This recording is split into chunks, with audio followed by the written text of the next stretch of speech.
Well, good afternoon, everyone. This is Brian Robson, the Executive Clinical Director here at Healthcare Improvement Scotland, and welcome to what is the 9th in our series of QI Connect webinars. This series came from a request from our national clinical leads here in Healthcare Improvement Scotland to connect frontline clinicians interested in quality improvement with international leaders in the field of improvement. They asked that we make the sessions short, accessible and recorded to allow access at a time that suited them. We're delighted that today we've got an amazing speaker and a great resource in terms of the number of people that are joining us, and we'll tell you a bit more about them in a moment. In the meantime, I'm going to hand you over to Jennifer, who's going to say a little bit more about how we're going to be running the session today. Thanks, Jennifer. Thanks, Brian, and welcome to everyone on the session. So I'm just going to give you a couple of housekeeping slides just to get started and just to get everyone familiar with WebEx.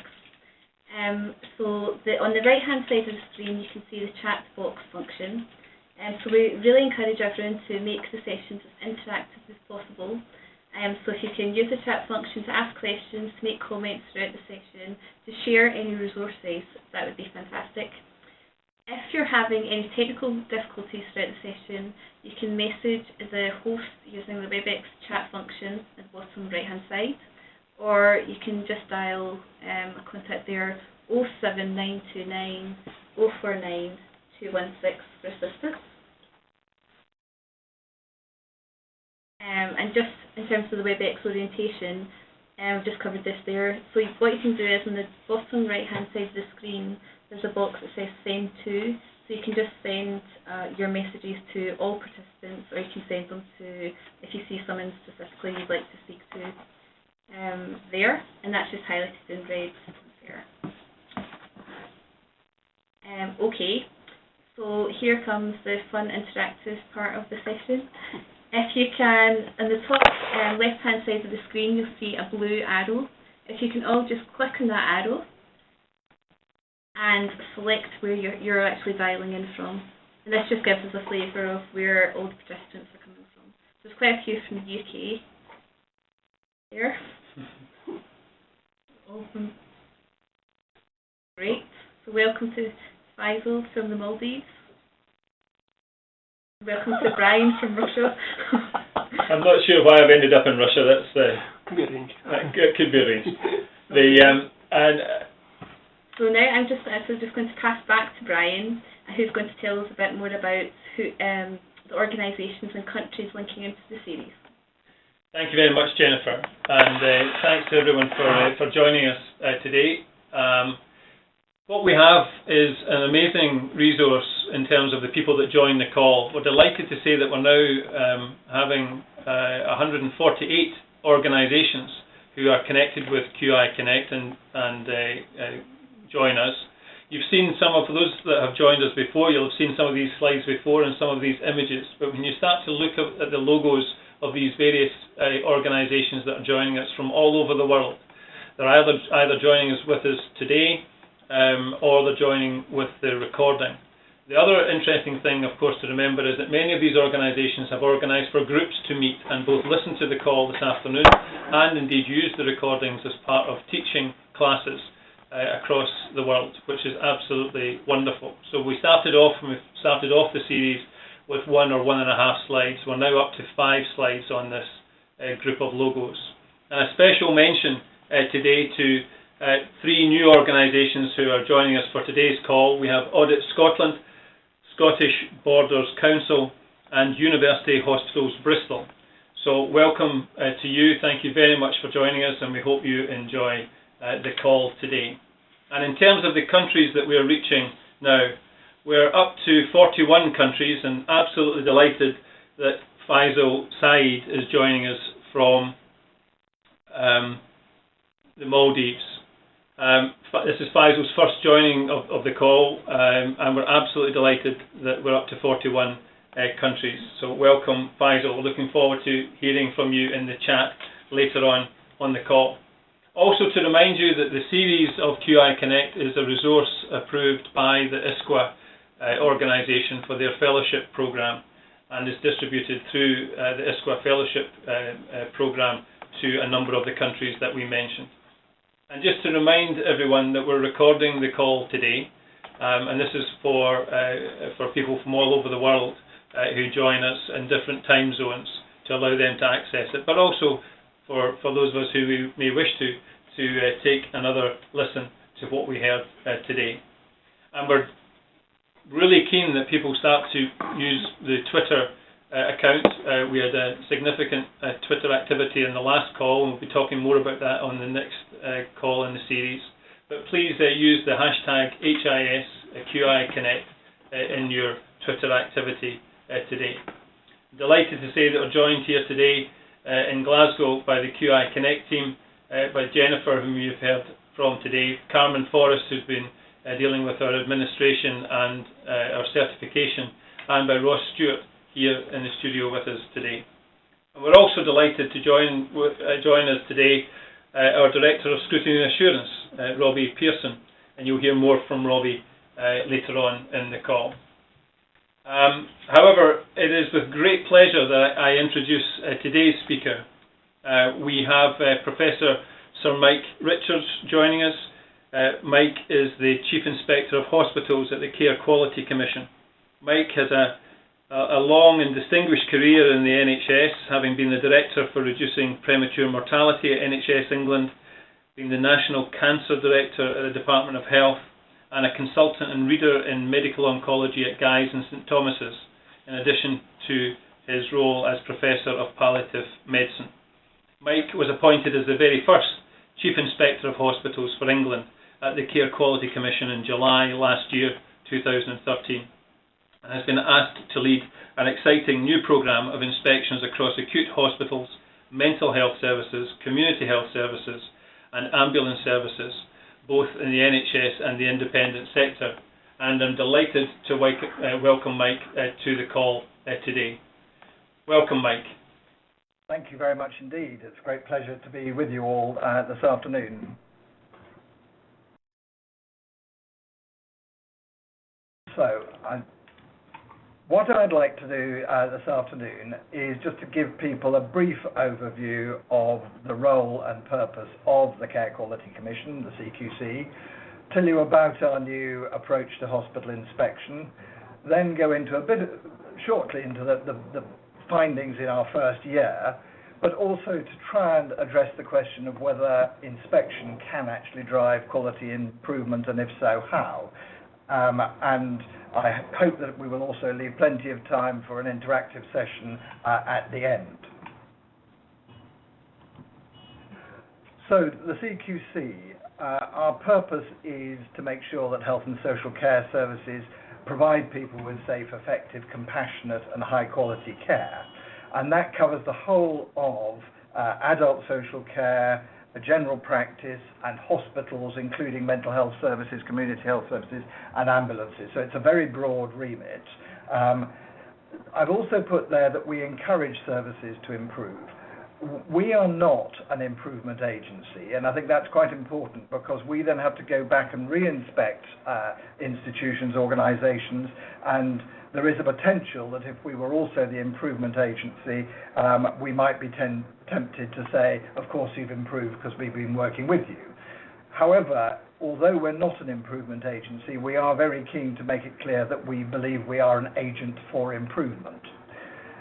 Traditionally, our role has been about monitoring, inspecting and regulating against fundamental standards. But the new thing that we're doing is that we are now publishing ratings, and those ratings cover a wide range from inadequate to outstanding, and I'll go into that. But I think it's a fundamentally different concept. We're not just looking at whether people are compliant or non-compliant. We are looking at the full range of quality. And whatever service we go into, and this could be a general practice, it could be a dentist surgery, it could be a care home, or it could be an intensive care unit, we ask 5 questions. Is it safe? Is it effective? Is it caring? Is it responsive? And is it well led? And we've obviously had to go in some detail into defining what we mean by those 5 questions. And the one that is particularly new to us is the well-led, but I'll just say a word or two more about each of them. I think safe is the most obvious one in a way. It's actually protecting people from abuse and avoidable harm, by which it's really about stopping people getting worse. So if they come into hospital, making sure they don't fall out of bed, making sure that they don't develop pressure ulcers, all of those things, making sure that they have the right operation done. Effective is really the next stage on, which is, and does a hospital make the patient better? Do we achieve the outcomes that we should be achieving, both in terms of survival and in terms of quality of life? And is the care evidence-based? Because where there is an evidence base, obviously there is a link between process and outcome. The caring domain we see as being very much about the human-to-human interaction. In other words, the nurse to the patient, the doctor to the patient, the receptionist to the patient. Are patients being treated with compassion, kindness, dignity and respect? And we have separated that from responsive, which is effectively is the organisation organised in such a way as to meet the needs of patients. So if you're having to wait very long times for your appointment, or if you're having to wait a long time in the outpatient clinic, that is an organisational issue. Or if there aren't any chairs in the outpatient clinic, that's an organisational issue. And so we would put that under our responsive domain. But it's also under our responsive domain that we look at whether a hospital, for example, looks after people who are vulnerable well or not. So people with learning disabilities, people with dementia, and that comes under that. And it's also under the same domain that we look at how well a hospital deals with complaints. And then finally there is the well-led domain, which clearly is about the overall leaders of the organisation, the chief executive, medical director, director of nursing, etc. But it's much more than that. It's, does the organisation have a vision and a strategy? Has it got the governance arrangement? Does it support learning and innovation? And does it promote an open and fair culture? So the culture of an organisation becomes really important under the well-led domain. And we're looking at well-led both at a service level and at the overall organisational level as well. So why have we changed in the last year or so? And I think there's no getting away from it. The previous CQC approach missed important problems. Some of you will have heard names like Winterbourne View or Morecambe Bay. These were areas where we did not get it right. We focused, I think, too much on compliance versus non-compliance and didn't therefore look at the overall range of quality. And equally, our inspectors were expected to be able to do a whole range of different inspections: dental surgeries, GP surgeries, hospitals, care homes, and there was very little expert clinical input. And consequently, our previous approach to inspection did not command confidence, particularly with the providers themselves. But there were good elements, and I think it is important to emphasise that what we've tried to do is to maintain the good elements, particularly the approach to evidence gathering that was there before. So I'll say more about all of these steps as I go along. This slide really tries to summarise our whole new approach to hospital inspection on one slide, and so I'll go through it briefly. Our inspection process is in 3 phases, and I would see these as being of equal importance. The first phase of pre-inspection, we select the trusts, and we select them largely on the basis of risk. We have wanted to go to the ones we thought are highest risk, but that's not exclusively what we've done, as I will show you. So we select a group of trusts that we will do over a 3-month period, for example. We then plan the individual inspections for those trusts, and we gather as much information as we possibly can into a data pack. Now, that information comes from a range of sources. It comes from national data sets, information on mortality, information on patient care from the CQC's own inpatient survey, information on safety from the National Reporting and Learning System, information on culture of organisations from the NHS Staff Survey, and the General Medical Council's Trainee Survey, which is very valuable as well. We gather all that together. We also ask partner organisations, royal colleges, other regulators, commissioners, what they think about an organisation, so that we gather that information before the inspection as well. We then recruit a team so that we are ready to go at the time of the inspection. For hospitals, we always have 8 core services, and I'll return to those on the next slide. We always, about each of those services, ask our 5 key questions: safe, effective, caring, responsive, well led. The total team is usually in excess of 30 for an NHS hospital. It'll be smaller than that for an independent sector hospital, but it could be larger than that. It could be 50 or more people, particularly where it's a multi-site trust. Some of our trusts cover 3, even 4 or 5 different hospital sites.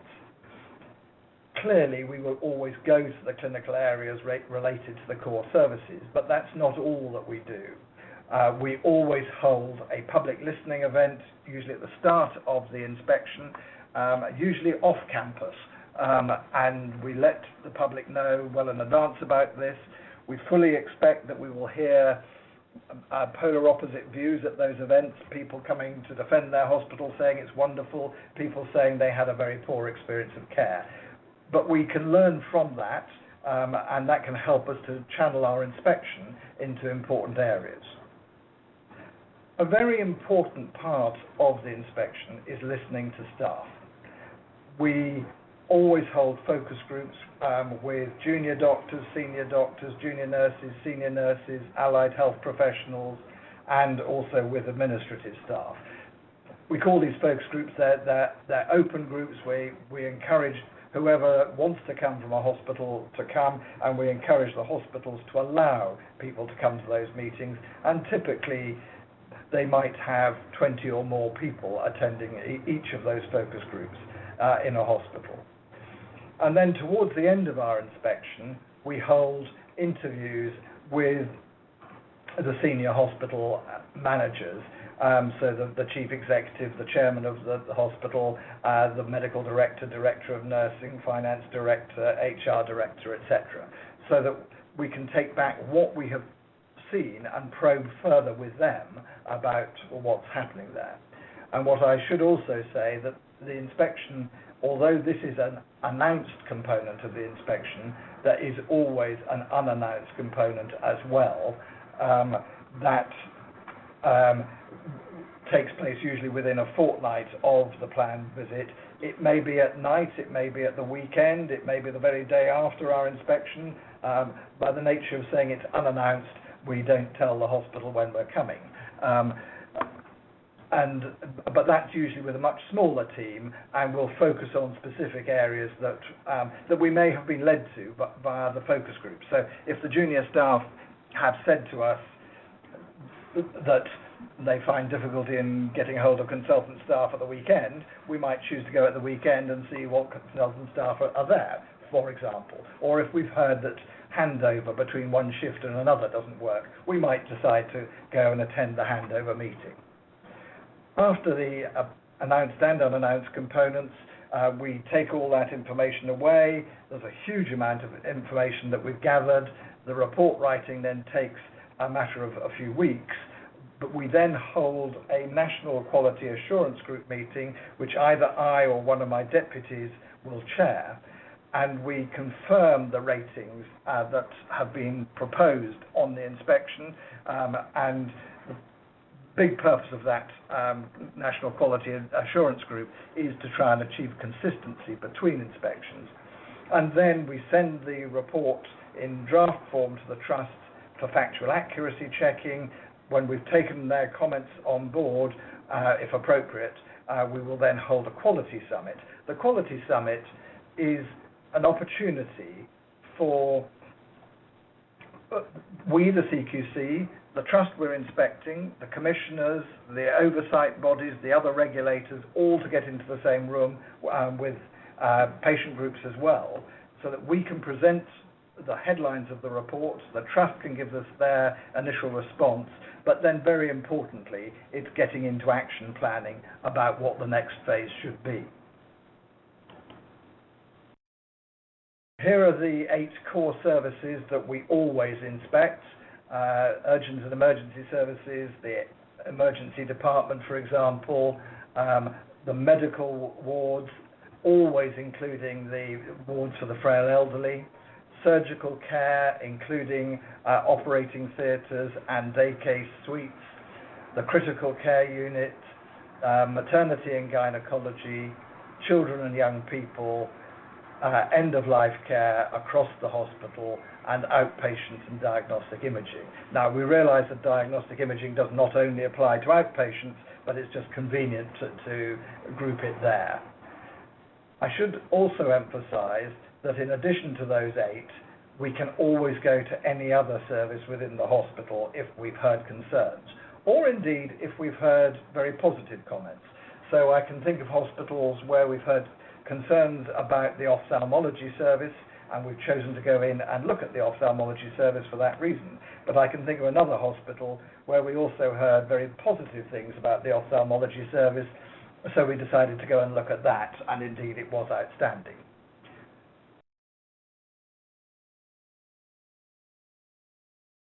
Perhaps the most controversial part of our new approach is the ratings. And we are attempting to rate each service and each service on each of our 5 questions, and each of those on a 4-point scale: outstanding, good, requires improvement, and inadequate. You'll see that we've got a colour code here, red, amber and green. We then had to decide what was another colour on top of that, so we went for blue for outstanding. Those who know the Ofsted Educational Inspection Programme for England will also know that these are exactly the same ratings as they use. But we felt it was very important that we shouldn't just give a single rating to a hospital, because if you are a patient, supposing you are a pregnant patient and you want to choose which maternity service you to go to, you will want to know about the quality of maternity care, not just the quality of the hospital overall. Indeed, if the hospital trust runs maternity services on 2 or even 3 different locations, you may want to know about the quality of maternity care at the individual locations. And so we rate each of the locations for maternity service against the 5 key questions. So it's quite a complex issue, and with a large hospital trust, we may be giving anything up to 120 different ratings, and then we aggregate them to give an overall score. I will show you what I mean by all that in just a minute. In fact, right here. So this is a ratings grid to show you what it all comes down to in the end. Across the top, you will see our 5 key questions: safe, effective, caring, responsive, well led. Down the left-hand column, you will see our 8 core services. And you will see our colour codes for each of the cells in the grid, and then you will see the aggregates either along the bottom or down the right-hand column. And there are 2 that are grey as opposed to the other colours. That was because when we started, we were not sure we knew how to rate effectiveness in either the accident emergency department or in outpatients.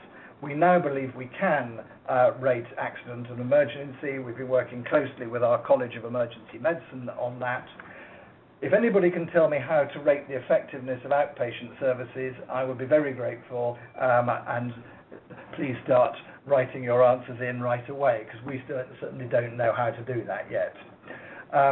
But what you can see on this grid, I hope, is that it's a very mixed picture.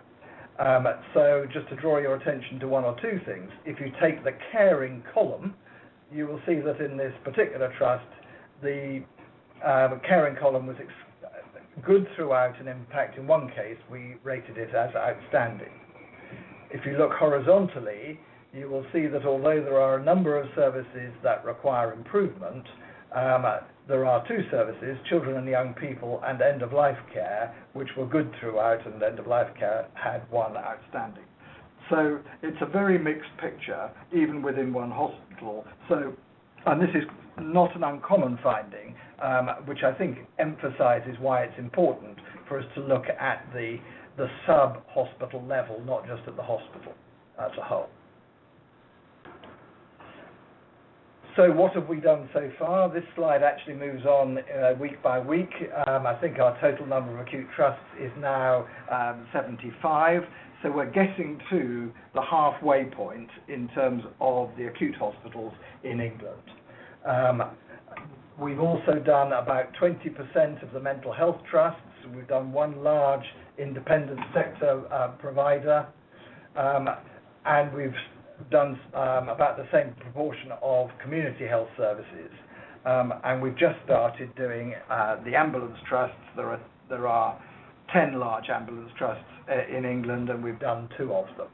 So I think what we have found from this is that our general approach of pre-inspection, inspection, and post-inspection does apply. Of course, the core services for mental health trusts are different. We would have children and adolescent mental health services, for example, under mental health. We would also have eating disorders, as well as acute services for people in mental health crisis. So different core services, but the same broad approach.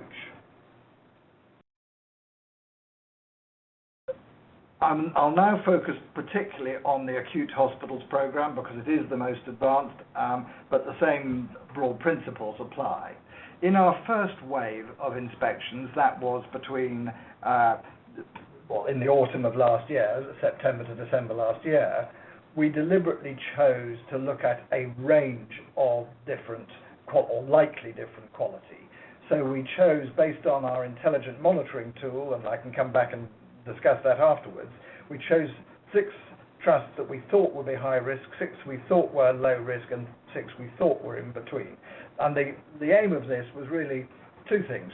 First of all, to tell us whether our intelligent monitoring was in any way intelligent, but secondly, to give us an idea of the likely range of quality between our hospitals. Since January of this year, we have focused very largely on high-risk trusts. But we have done some others, particularly those that are aspiring to become foundation trusts, and they have now to get an overall quality rating of good from the Care Quality Commission before they're eligible to become a foundation trust, so we don't want to hold them up. So we've done some of them, and some of you will know that last year Sir Bruce Keogh at NHS England was asked to review 14 trusts which had high mortality, either on the Hospital Standardised Mortality Ratio or the so-called SHMI, and we were asked to go and re-review all 14 of those, which we did in the earlier part of this year. So it is a mixed bag of trusts, but I would emphasise that it is skewed towards ones that are more challenged rather than less challenged. So this should not be taken to be representative of all hospitals in England. What have we found? The main finding is the degree of variation. So although we say that we have a nationalised health service, there is a huge variation between the best and the worst, and we go further than that. We say this is an unacceptable level of variation. And there is variation, as I will show you in a minute, between trusts. There's variations between services within a trust, which I've already shown you, but there's also variation within individual services. So one ward in a medical service might be inadequate while others are functioning well. Now, from my point of view, the question really is, does the hospital know which that one ward is, and what are they doing about it? So if we find that ward, but nobody seems to know about it or hasn't told us about it, we're much more likely to be critical than if they say, Ward 26 is our problem area. We know that it's because the ward sister went on maternity leave. We've got a replacement in now, and we believe we're turning it round. That would be, I'm much more likely to be sympathetic to that view than I am if they haven't known about it at all, or if they've tried to keep it hidden from us.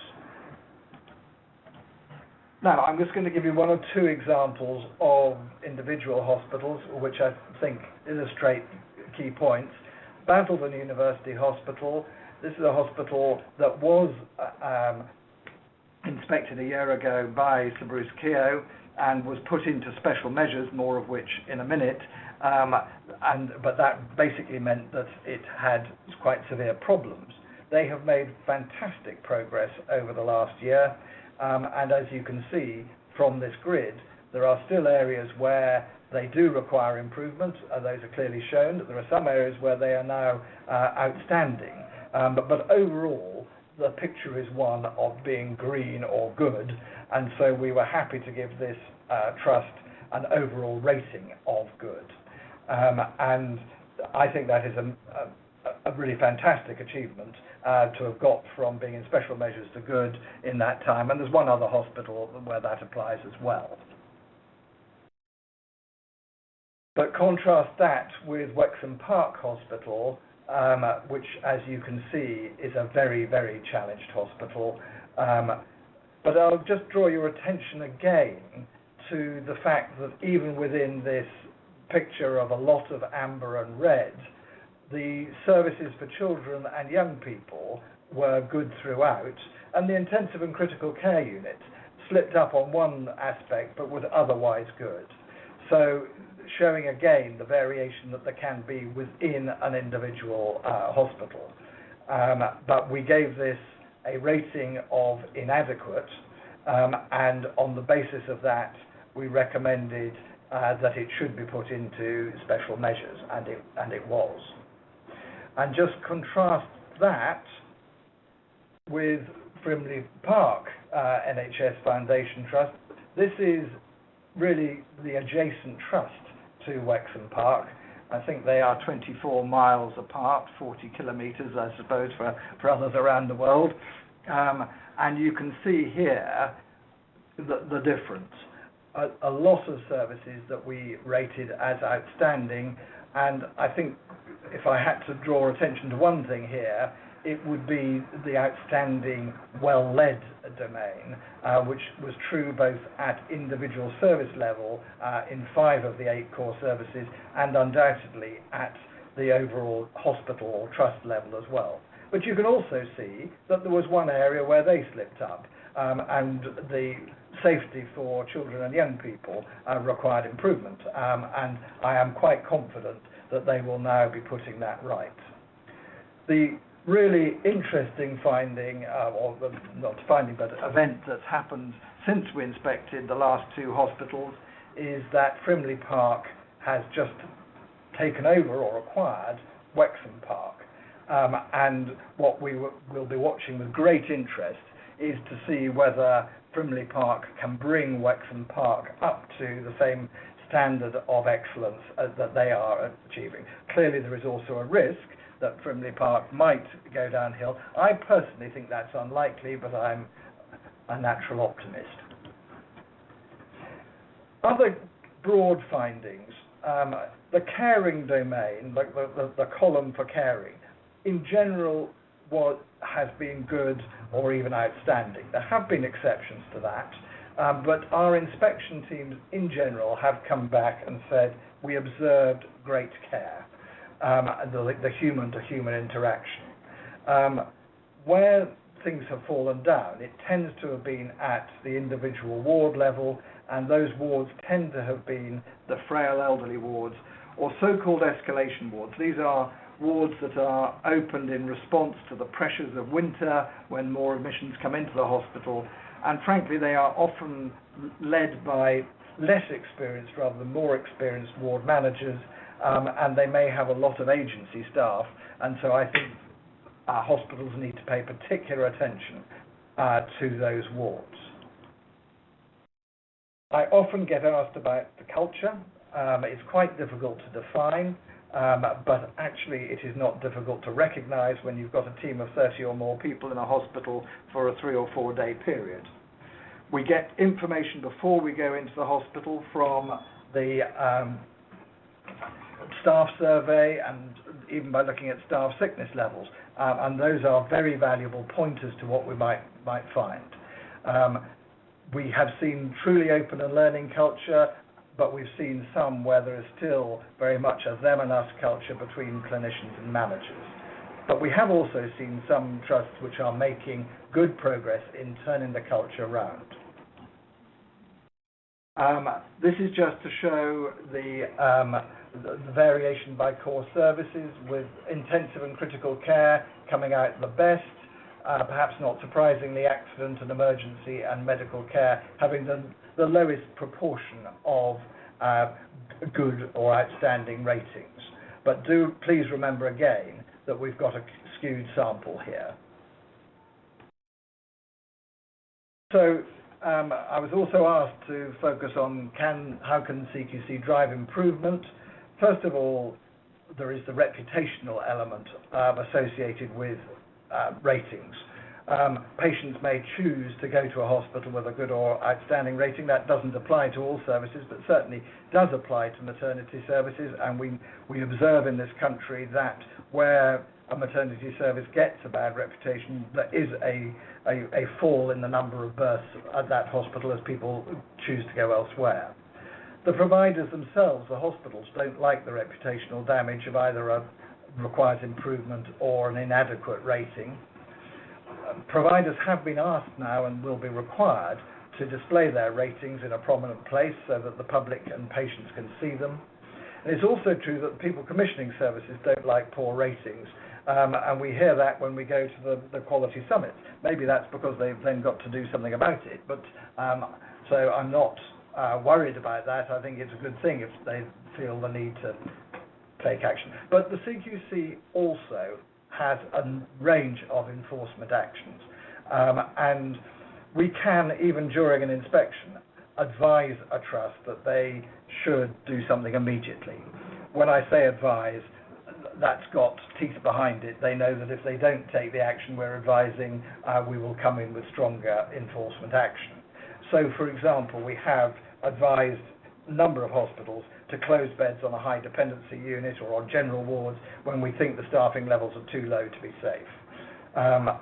We can then issue a compliance action, and they have to respond to that, and they have to demonstrate in writing to us that they have implemented it. A level up from that is a warning notice where we will go back and re-inspect within a specified time to make sure that they have made improvements. We can, of course, change their registration because we're also responsible for registering healthcare providers.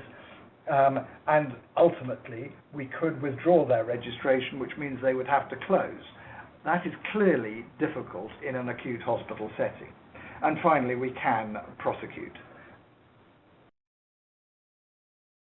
We have the new special measures regime, which was introduced just over a year ago.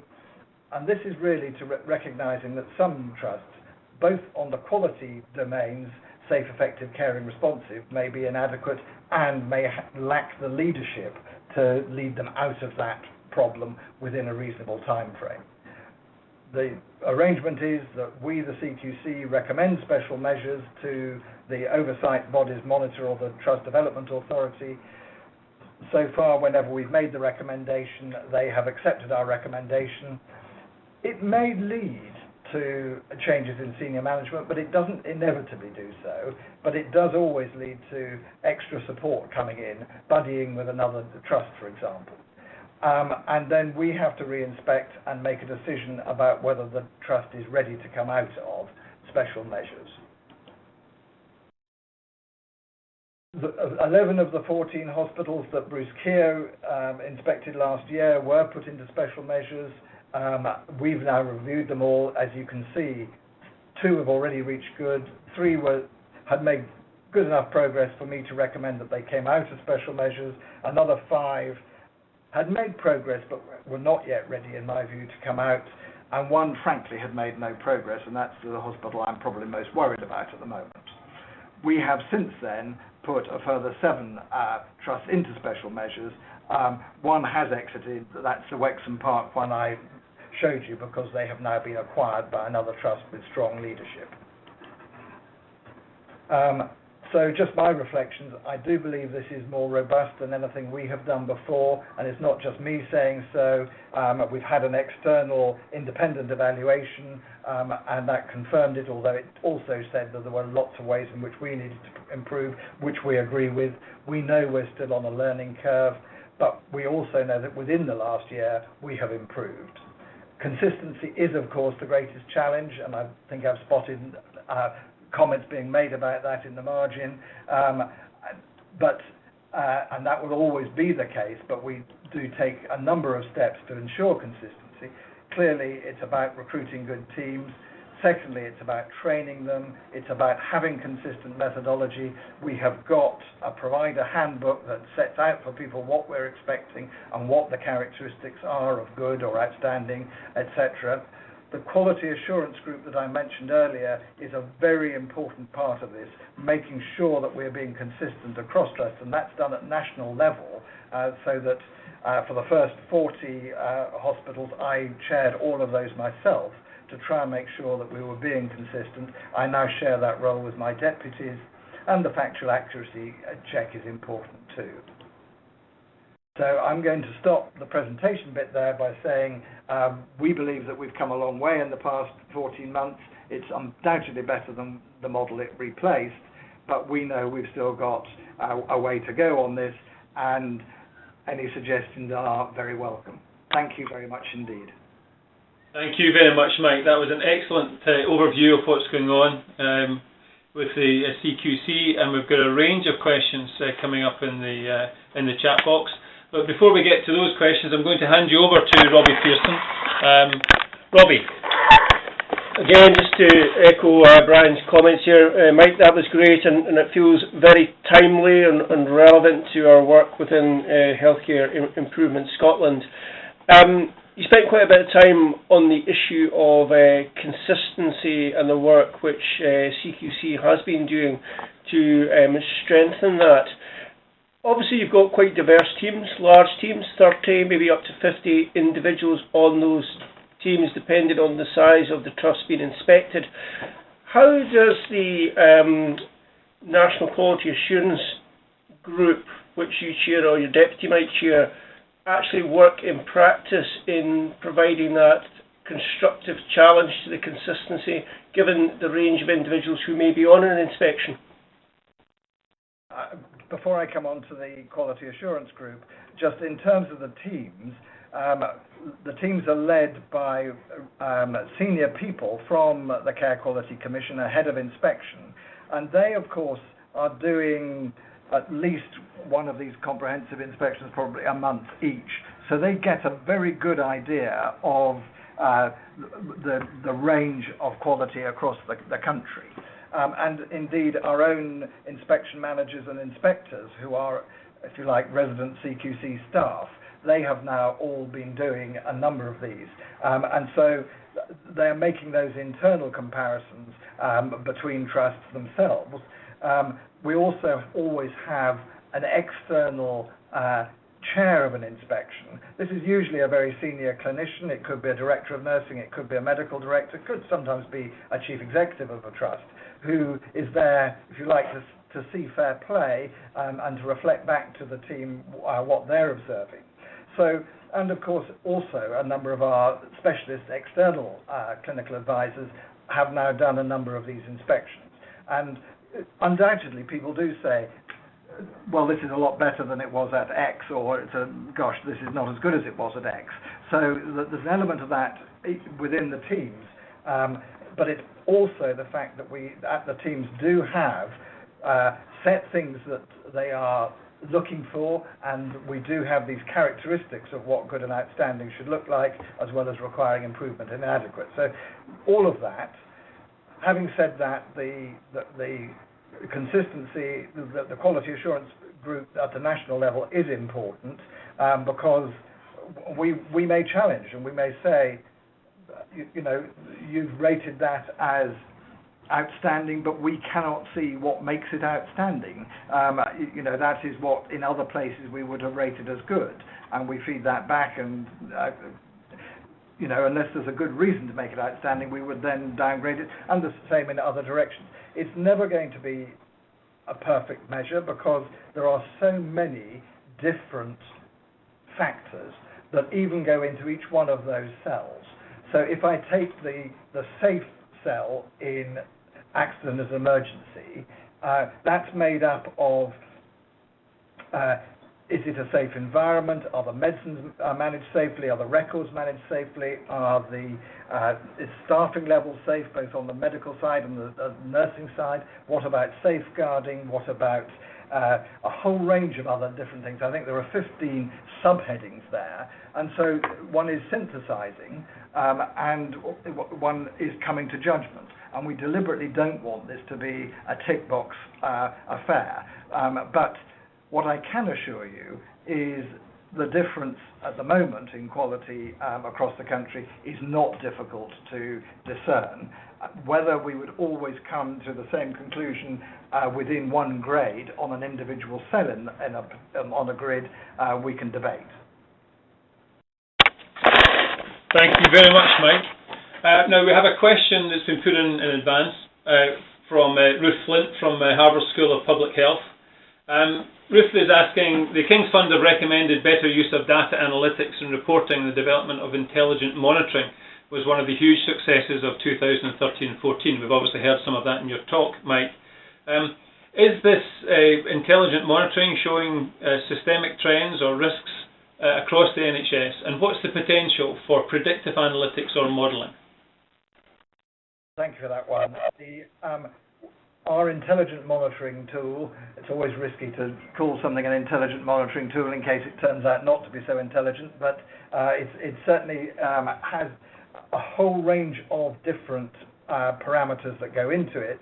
I think it's about 150 in total, and these are, some of them are in each of the 5 domains, so safety, effectiveness, caring, responsive, well led.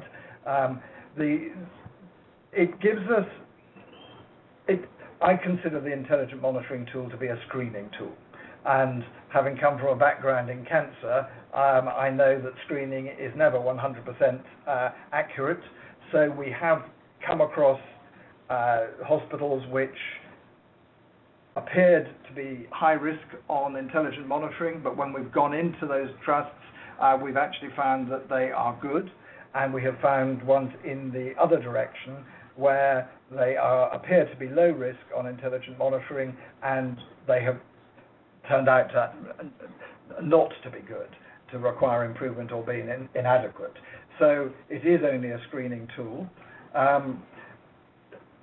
We're learning about it. We hope that over time we will find out which are the items which are most reliable and which are not, but we won't know that until we've inspected across the whole country and we can see where the data go. I certainly wouldn't want to be without it because I think it is useful in helping us to judge the likely risk of a trust. I think in terms of predictive modelling, I think it's the well-led domain that is the one that's most likely to be predictive. In other words, and if I had to choose a single data set, it would be our NHS staff survey, because I think that tells us what the culture is in an organisation, and the evidence from people like Michael West and others is that is predictive of patient outcomes further down the line. Thank you very much for that, and thanks to Ruth and her colleagues who are joining us today. There's a group joining us from Harvard School of Public Health. Thank you for that question. There are a number of data-related questions in the chat box, Mike. One specific one, could you tell us more about the source of the data used in the data pack, and specifically do other national bodies supply, for example, the infection data? This has come from colleagues here in Healthcare Improvement Scotland. Quite emphatically, yes. The data come from lots of different sources. I mean, a lot of it is through our Health and Social Care Information Centre. Some of it is from our own surveys. So we run the CQC inpatient survey, we have a maternity survey, an accident and emergency survey, and we're about to have a children's and young people's survey. So that is clearly our own. We have the friends and family test. We have the Dr. Foster supply us with the HSMR data. So it's a range of different data items. And I think the important thing is that we're not dependent on any one of those. They're all like smoke alarms. So we have to use that judiciously. But anybody that's got data, it's very important to us. One thing I ought to emphasize, probably the most difficult domain for us to assess is the effectiveness domain. And that's really quite interesting, seeing as people go into hospital with the hope of getting better, and that which is the effectiveness domain. And yet hospitals often don't have the information that we would need. The National Clinical Audit Programme is of huge relevance here. So the stroke audit, the myocardial infarct audit, the fractured neck of femur audit, all of those audits are, we import the data from those, and without those, I think it would be very difficult to assess the effectiveness domain. Thank you very much for that. Coming through on the chat, we had a question from Madalena Toma from the University of Dundee. Madalena asks, are we also referring in the inspection to care, compassion and kindness towards practitioners and staff as well as the patients? Is that part of the assessment process? Well, yes, in the well-led domain, that is very, very important. And we find, both from the data point of view, that the staff survey, which includes questions, for example, on whether people feel that they were bullied and harassed at work, and we can compare that across different hospitals. And there's a question within that survey that asks whether people would be recommended hospital to treatment for themselves or for their friends and family. So there are those questions, but it's also a question of talking to the staff. This is where the focus groups come in. If I give the example of Frimley Park, which was the one that I showed earlier as being outstanding, I attended a focus group of 25 junior doctors there, and they were universally positive about that hospital throughout the hour of the focus group.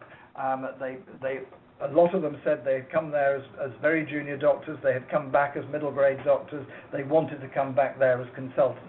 They said they were very well supported by management and by their own consultants. At the end of the hour, I asked them, surely there must be something wrong with this place. You've got to tell me something that's not so good. And eventually one of them said, well, the car parking is difficult. But that told me a lot about the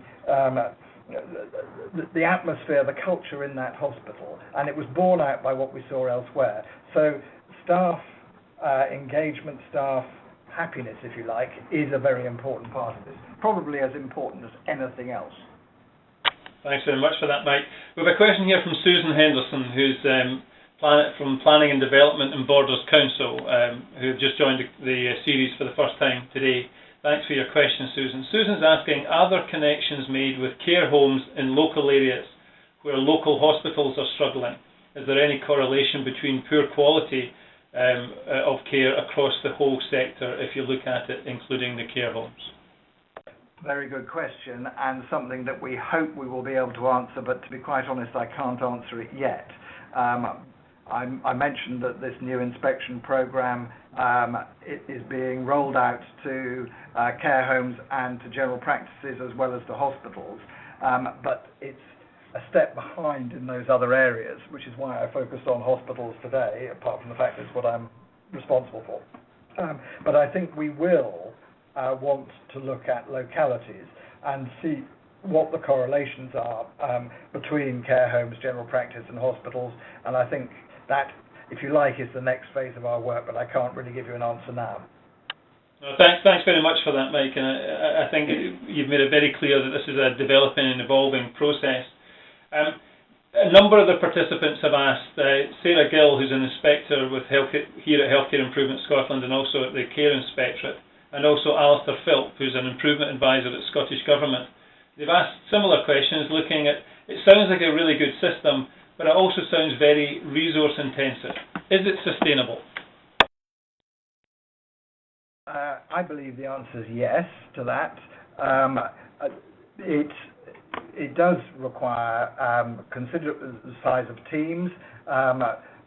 We are currently being well supported by government in terms of the funding that we need for this, but we are actively recruiting more staff. So if anybody on the call wants to come and join us, let me know, and we can sign you up. And we're always willing to take people from Scotland too, you know. And so I think it's important to look at this against what the cost of the hospitals are. So, you know, some of the turnover of these hospitals is 300 million, 500 million. We've even visited one that's now got 3 main hospital sites and a budget of over £1 billion. The cost of these inspections is well less than 0.1% of the expenditure. And I think if we can demonstrate that this really does lead to improvement in quality, then what we need to be thinking about is it value for money? And I think the starting point is, unless we are completely honest about the state of quality in our hospitals, I don't think we stand a chance of driving up the quality. So I think it's a necessary precursor for that. Will we get the staff coming? Because the clinical experts are an important part of this. I believe we will. What we're saying to hospitals is, remember, you need to be supplying us with an equivalent number of staff to the number of staff that come into your hospital. But that's not a huge number. They don't have to release them all at one go, but over the course of a year or so, that's what we are expecting. It is effectively a large peer review programme. Thanks very much for that, Mike. One final question, and it's a combination of questions from Shirley McGee, who's a clinical effectiveness facilitator in NHS Fife, and Fiona Campbell, who's a clinical governance manager in Argyll and Bute. They've asked similar sorts of questions in relation to the rating scale. They're saying surely there's always room for improvement, and even in the top of the rating scale. How do you ensure that that room for improvement, even at the top of the rating scale, is communicated and acted upon? I have to say at present, judging by the trusts that we have been to, there are not that number of services or trusts that are vying for the outstanding end of the scale. But I think what is outstanding now will not be what is outstanding in 5 years' time. And the characteristics will change. And so I would hope that what we now describe as outstanding, because it may only be being done in a very limited number of places, other places will catch up with that. And so what is outstanding now will become good, but with innovation elsewhere, there will be new criteria for outstanding, and we will have to reflect that over time. So I don't think things will be static. Thank you very much for that, Mike, and thank you very much for your insightful, thoughtful and open conversation with us all here today. Thank you for all the people joining us on the call, and the only thing to do now is just to remind you that on the 27th of November we have in fact the last of QI Connect 2014, and the speaker will be Elaine Inglesby Burke, who's the Director of Nursing at Salford Royal. Many of you will know Elaine for her work in person-centredness and in driving up reliability of safe care, and for her leadership of what is arguably one of the best hospitals in NHS England. So look forward to that talk. So it just remains for me to thank everyone on the call, to thank Jennifer and the team here in Healthcare Improvement Scotland, to remind you that all of the questions and the recording will be available and your certificates will be sent out to you. And a final big thanks to Sir Mike Richards. Thank you again. Goodbye. Right.